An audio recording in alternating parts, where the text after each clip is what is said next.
En ce temps-là, le roi Hérode mit la main sur quelques membres de l'Église pour les maltraiter. Il supprima même par l'épée Jacques, frère de Jean. Voyant que cela plaisait aux Juifs, il décida de s'emparer aussi de Pierre. C'était pendant les jours des pains sans levain.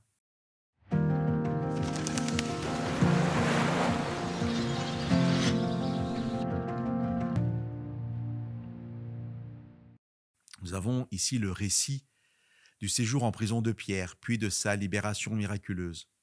Mais avant de développer l'histoire de Pierre, le chapitre débute de façon dramatique par le rappel de l'exécution par le roi Hérode, Agrippa de Jacques, le frère de Jean. Quelques mots de Luc pour nous dire qu'un des personnages les plus proches de Jésus lors de son ministère sur terre est mort.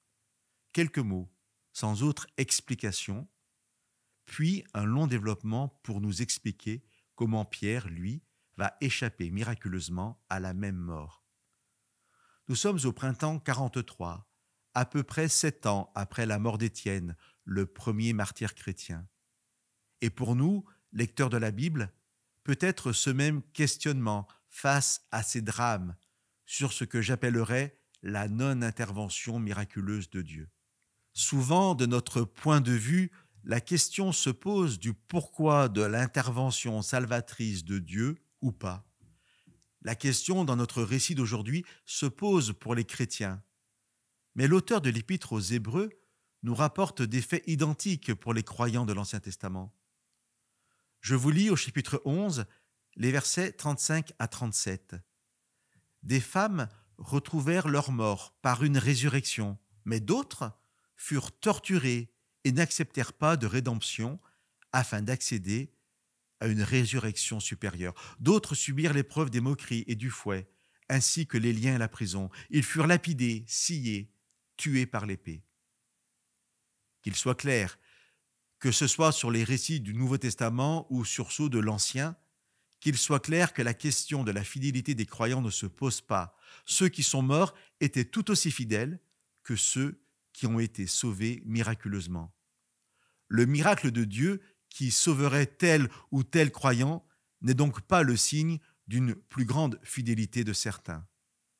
Beaucoup de personnes se sont détournées de Dieu, ne comprenant pas pourquoi parfois il ne guérissait pas de la maladie, il ne sauvait pas de la mort.